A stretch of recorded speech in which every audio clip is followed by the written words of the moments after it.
मेरा नाम है सूरज गुप्ता और इसी के साथ आज हम डिस्कस करने वाले हैं गेट सिविल इंजीनियरिंग एस्पिरेंट के लिए। अगर आप इस साल गेट में अप्लाई करने वाले हो, मतलब आने वाले फेब में आप गेट देने वाले हो, तो आपके लिए वीडियो बहुत हेल्पफुल है और मैं आपको बताने वाला हूँ। अगर आपके पास लगता है कि आपको अभी से 6 महीने 8 महीने या फिर 1 साल भी बचा हुआ है, तो वो कौन सा अप्रोच रहना चाहिए फर्स्ट आपको गेट एग्जाम क्लियर करने के लिए। क्योंकि सबसे बड़ी गलती जो करते हैं, हर गेट एस्पिरेंट करता है, हर डिपार्टमेंट का। मैं as a civil engineer department का, जैसे मैंने भी गेट दिया हुआ है, तो मैं बताना चाहता हूँ कि हम ऐसा सोचते हैं ना कि हमको वो एग्जाम में टॉप करना है, और सबसे बड़ी गलती वहाँ से ही हो जाती है। ऐसा मैं नहीं बोल रहा हूँ कि करना नहीं है, लेकिन वो करने का अप्रोच डायरेक्ट टॉप का सोचना, मतलब एक स्टेप रहती है कि आप हर एक छोटे छोटे स्टेप लेने के बाद में एक फ्लोर से दूसरे फ्लोर पे जाते हो। डायरेक्टली वो फ्लोर पे जाना वो अपना एक अल्टीमेट एम होता है, लेकिन उसके बाद में भी अपने को स्टेप लेनी पड़ती है, जो कि आप हर एक छोटे छोटे सब्जेक्ट को क्लियर करते हुए ही कर सकते हो। मैं आपको एग्जांपल देता हूँ कि जैसा कि गेट का, अगर आप को सिलेबस पैटर्न पता होगा, तो गेट सिर्फ 2 पार्ट में है, डिवाइड है। जैसे कि मैं बात करता हूँ एक नॉन टेक्निकल के लिए और एक टेक्निकल के लिए। तो जो नॉन टेक्निकल पोर्शन होता है, उसके अंदर के जो दो होता है, जो हर ब्रांच के लिए कॉमन होता है। मतलब ये मैं बोलना चाहता हूँ, नॉन टेक से मेरा मतलब है एप्टीट्यूड और मैथ्स। ये हर डिपार्टमेंट का सेम होता है। अब आपके ऊपर है कि अगर आपको गेट देना है और गेट में अच्छा स्कोर करना है, तो बेसिक्स है कि आपको पहले एप्टीट्यूड और मैथ्स तो करना ही है। ये दोनों 15-15 मार्क्स के लिए होते हैं, एक 15 मार्क्स के लिए, 15 मार्क्स के लिए, मतलब आपके 30 मार्क्स हो जाते हैं ये दोनों को सम करने के बाद में इससे।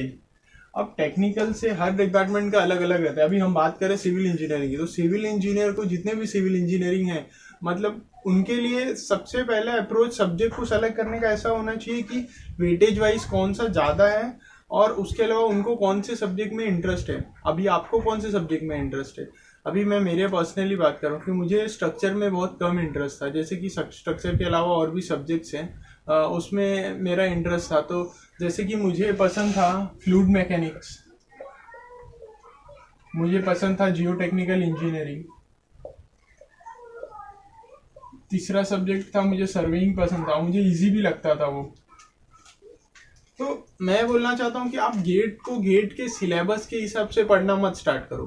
गेट को ऐसे पढ़ना स्टार्ट करो जैसे कि आपको कौन से साइड से पसंद है। क्योंकि गेट के 15 अप्रोक्सीमेटली सब्जेक्ट्स हैं। मैं पूरे के सब्जेक्ट का, मतलब गेट के डिटेल सिलेबस, एस एकेडमी का एक वीडियो है, 1 घंटे का है अप्रोक्सीमेटली, वो डिटेल क्लासीफाई किया हुआ है। मैं उसकी लिंक दे दूंगा नीचे डिस्क्रिप्शन में, आप देख लेना।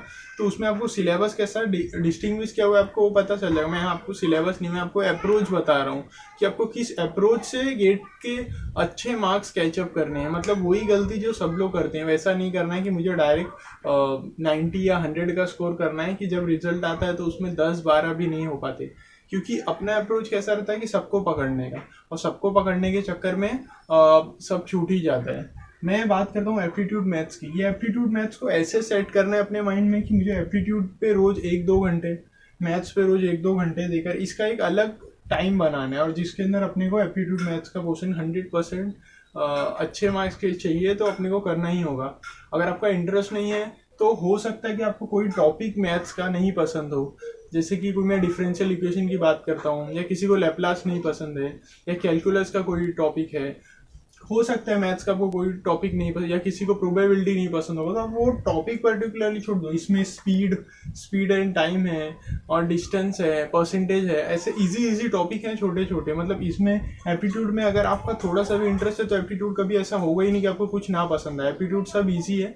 बस एप्टीट्यूड का जो इंग्लिश वाला एक छोटा सा पोर्शन रहता है, वो कैसा सरप्राइजिंगली टॉपिक आता है कोई भी, तो आप उसके लिए एकदम भी मतलब नहीं बोल सकते कि नहीं मुझे वो मिल ही जाएगा। मतलब वो कभी कभी ऐसे थोड़े से आउट ऑफ द सिलेबस से थोड़ा सा ऐसा इंग्लिश पूछता है, मतलब एक जनरल इंग्लिश के मुकाबले में। तो ये इसकी बात होगी कि आपके 30 में से आराम से आपके 20-25 आ ही जाते हैं, मतलब इसमें से। अगर मैं वो एप्टीट्यूड के थोड़े से मार्क्स अगर कट भी करके बोलता हूँ तो, और मैथ्स तो ईजी हो जाता है एज कम्पेयर टू। अब टेक्निकल के सब्जेक्ट्स हो जाते हैं बहुत सारे, मतलब आपके पास में अराउंड 12-13 सब्जेक्ट होते हैं। उसमें FM, जियो टेक्निकल, सर्वेइंग, फिर ये क्या बोलते हैं, स्ट्रक्चरल एनालिसिस, फिर उसके बाद में ट्रांसपोर्टेशन, फिर उसके बाद में इन्वायरमेंटल इंजीनियरिंग। अब ऐसे करके ना नीचे और भी बहुत सारे, मतलब ऐसे सब्जेक्ट हैं जो टोटल 12 सब्जेक्ट है। लेकिन मेरा बोलना कैसा है पता है कि आपको जो भी सब्जेक्ट के आपको लगता है कि मुझे इसमें इंटरेस्ट है, आपने पूरी सिविल इंजीनियरिंग, अगर आप अभी फाइनल ईयर या थर्ड ईयर में होंगे तो आपने ऑलमोस्ट इंजीनियरिंग कंप्लीट करने वाले पूरे सब्जेक्ट जो मेन सब्जेक्ट्स रहते हैं वो आपके होने ही वाले होंगे। तो आपको पता चल गया कि मुझे कौन कौन से सब्जेक्ट, कौन से टाइप के सब्जेक्ट मुझे पसंद है, कौन से नहीं पसंद है। तो आप उस साइड से अपना अप्रोच बनाओ कि आपको उस तरीके से पढ़ना है, क्योंकि वो गलती सब करते हैं कि जो सिलेबस को एक पैटर्न से, जैसे कि आप अगर कोई भी ऑल इंडिया रैंकर की बात देखोगे या उसके अलग अलग सर के वीडियो देखोगे, मैं ये नहीं कहता कि उनका बोलने का मतलब गलत है, लेकिन कैसा होता है कि हम उनके अप्रोच से अपना पूरा कंटिन्यू स्टडी नहीं कर सकते। अपने को इतना पता है कि ये 2 सब्जेक्ट इंपॉर्टेंट है, उसके अलावा जो टेक्निकल है वो अपने हाथ में। अपने को सिलेबस कंप्लीट करने से मतलब कौन सा पहले कौन सा बाद में।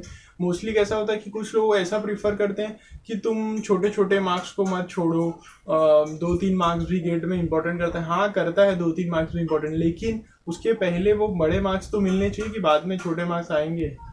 मतलब अगर मैं बोलूँ कि आपको एक 3 मार्क्स का सब्जेक्ट है उसके लिए 30 घंटे की पढ़ाई करनी है, और एक 12 मार्क्स का सब्जेक्ट है उसके लिए भी 30 घंटे की पढ़ाई करनी है, तो आप किसके लिए करोगे?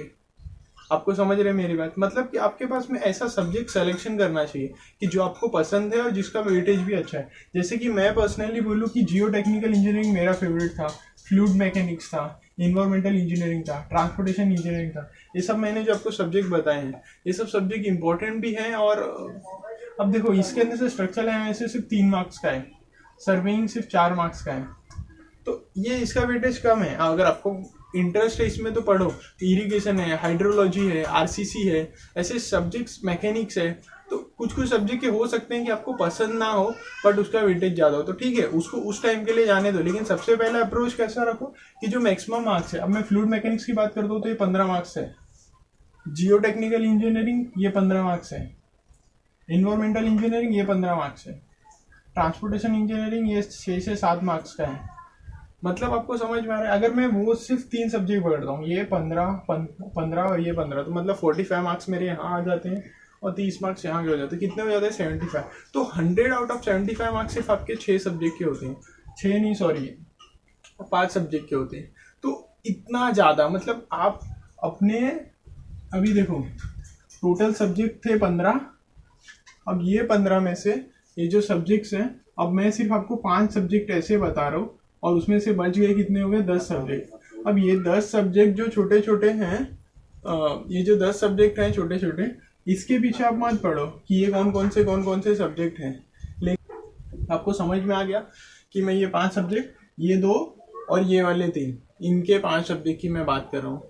तो होपफुली आपको समझ में आ गया होगा कि मैं आपको कैसे अप्रोच बता रहा हूँ, क्योंकि अगर आप ये 75 मार्क्स के लिए प्रिपेयर करते हो तो आप आसानी से अपना मैक्सिमम मार्क्स, मतलब 60 मार्क्स, 55 मार्क्स इतना कवर कर लोगे।